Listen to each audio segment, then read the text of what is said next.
Біздің жоба бойынша бұл жерде біздің жас сарбаздар тек қана өзінің қызметін ғана атқарып қоймай, ол заман ағымына сай дағдылар алады.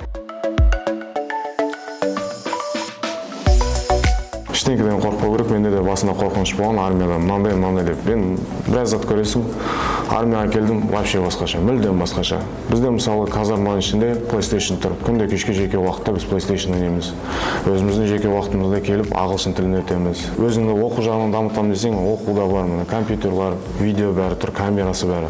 Практикалық атыс жаттығуына дейін бұл жерде жас сарбаздар немесе келісімшарт бойынша офицерлер осы жерде жаттығып дайындалады. Яғни бұл жерде әскери қызметшілер ату кезіндегі тұрыс қалпы, көз дәлдігі, ату кезіндегі қауіпсіздік шаралары, сол нәрселерді жетік меңгереді. Әскери қызметшілермен орташа есеппен айына 40-45 сағаты спорттық шаралар өткізіледі. Оның ішінде оқу сабағы бар, спорттық жұмыстар бар және өзіндік дайындығы бар.